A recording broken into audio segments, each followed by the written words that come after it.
नमस्कार, अस्सलाम वालेकुम। मैं गाजीपुर एक खोज चैनल में आपका स्वागत करता हूं। त्योहार आ रहे हैं। 7 तारीख को बताया जा रहा है कि ईद उल अजहा यानी बकरीद। ये दोनों नाम इसलिए ले रहा हूं कि बहुत से हमारे गैर मुस्लिम भी दोस्त हैं, वो भी जाने कि आखिर ये क्या है।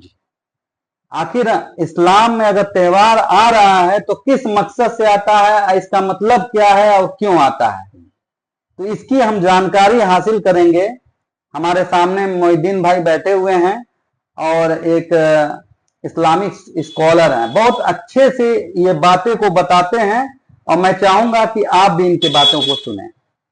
बहुत बहुत शुक्रिया आपका। जो हम बैठते हैं इस मौजू पर बात करने के लिए कि आखिर अल्लाह ताला ने जो आपको त्योहार दिया वो क्यों दिया। इस्लाम में दो त्योहार हैं, एक ईद उल फितर और ईद उल अजहा। ईद उल फितर के समय भी हम बातें करेंगे, लेकिन आज हम लोग बातें करेंगे ईद उल अजहा पर।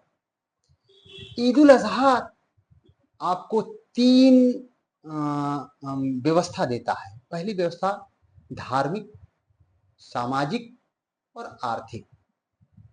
एक इंसान का ईश्वर से कितना लगाव है उस चीज को दर्शाने के लिए अल्लाह ताला ने ये वाली जो ईद उल अजहा है इसमें कुर्बानी का व्यवस्था किया। जैसे इब्राहिम अलैहिस्सलाम को अल्लाह ताला ने ये सवाल किया, जैसे उनको ख्वाब दिखाया कि तुम जिससे सबसे ज्यादा प्यार करते हो वो मेरे रास्ते में कुर्बान करो। तो उन्होंने यूं समझा कि भाई माल से इंसान प्यार करता है, 100 ऊँट की कुर्बानी दे दी। फिर उनको ये सपना आया कि नहीं, जो सबसे ज्यादा प्यार करते हो उसे, यानी उससे भी ज्यादा मोहब्बत करते उससे हो। भी ज्यादा मोहब्बत करते हो उसे। तो फिर उन्होंने ये ख्याल में जब देखा कि यार मैं तो सबसे ज्यादा अपने औलाद से मोहब्बत करता हूँ, जो कि उनको 99 वर्ष की उम्र में वो मिला था। वैसे ही कई गुना ज्यादा मोहब्बत या होगा। अल्हम्दुलिल्लाह। तो एक लौता लड़का।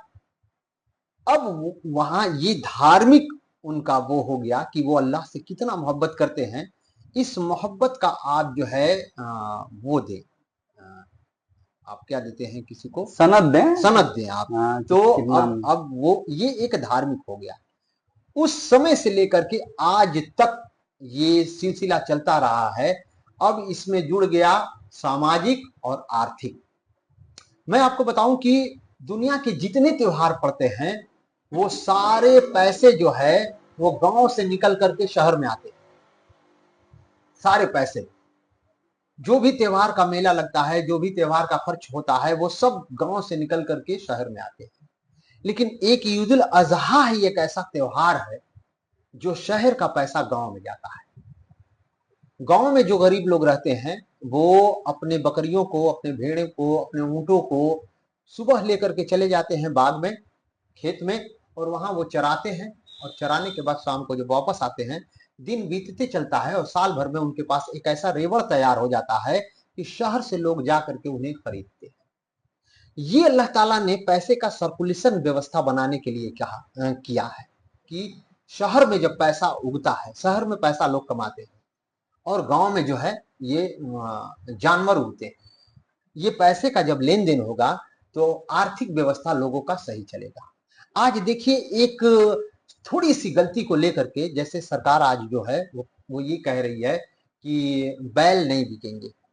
आप ये बात जब राजस्थान के लोगों को पता चला, वो फूट फूट कर रोने लगे, क्योंकि वो उन्होंने ये किया था कि जब वो उनके यहाँ बछिया पैदा होती थी तो वो दूध का काम लेते थे, और जब बच्चा पैदा होता था तो उनको 20 साल 25 साल अपने यहाँ खिलाते थे, और खिलाने के बाद उनकी जो मोटी रकम होती थी, जो मांस का व्यापार होता था, वो उन्हें खरीद कर ले जाते थे, 1 लाख 2 लाख रुपए का उनका बिक जाता था। तो ये एक आर्थिक व्यवस्था अल्लाह ताला ने बनाई है कि कैसे सर्कुलेशन चलता रहेगा। अब आ गई सामाजिक व्यवस्था। आज देख रहे हैं कि हर इंसान के पास इतना पैसा नहीं है कि वो 700-800 रुपए किलो का मीट खरीद के खाए। जी जी। साल बीतते बीतते इंसान के पास ये 700-800 रुपए किलो का जो मीट है, अब ये सामाजिक व्यवस्था बनाने के लिए कि वो जो कटवाएगा उसको हदीस के जरिए बताया गया है कि तुम एक हिस्सा रखोगे और 3 हिस्सा समाज में इसे बांट दोगे। उसको बांटोगे जो साल भर में इस गिजा को खा नहीं पाया। फिर उसके बाद एक और भी बात है, मैं अब साइंटिफिक आपको बता दूं कि रेड मीट जो है, ये जो बकरे का गोश्त है, उसके खाने से इंसान के शरीर में इम्यूनिटी बनती है। इम्यूनिटी वो चीज है कि अगर आप रेड मीट नहीं खाते हैं, ये बकरे का गोश्त आप नहीं खाते हैं, किसी तरह का मीट नहीं खाते हैं, और शरीर में वो आपको अगर से जरूरत पड़ गई और डॉक्टर के यहाँ जाइएगा तो आपको 4,000 रुपए का एक इंजेक्शन देगा। अब आप 4,000 रुपए का या तो इंजेक्शन लगवाइए या तो आप मीट खाइए उसको जायकेदार बनाकर। ये किसी भी तरह से ईश्वर ने एक व्यवस्था बना रखा है जो समाज को सर्कुलेशन करे। तो आज जो लोग भी ये उंगली उठाते हैं, वो कहते हैं कि नहीं, जीव हत्या नहीं होनी चाहिए, ये जीव हत्या है, बड़ा पाप है, तो सही बात है। अगर मैं चैलेंज करना चाहता हूं भारत में रहने वाले जितने भी प्रधानमंत्री हैं, मुख्यमंत्री हैं, सबको, कि अगर आपके अंदर जरा सा भी क्रेज है, हिम्मत है, तो आप पूरे जीव हत्या को बंद करा दीजिए। आप जीव हत्या बंद ही नहीं करा सकते, और जिसने इस इंसान को पैदा किया है उसने इस जरूरत को रखा है। इस जरूरत के साथ अगर आप चलेंगे तो आप लंबा चल पाइएगा, और अगर इसे खींचना चाहेंगे तो आपका गाड़ी नहीं चल पाएगा। तो इस्लाम जो है, जैसे कि आपका प्रश्न था कि इस्लाम में त्योहार का मकसद क्या है और मतलब क्या है, इसका एक ही मकसद है कि जो गरीब लोग हैं उनको हम अपने बराबर कैसे करें, और दूसरा मकसद कि हम उनके करीब कैसे जाएं।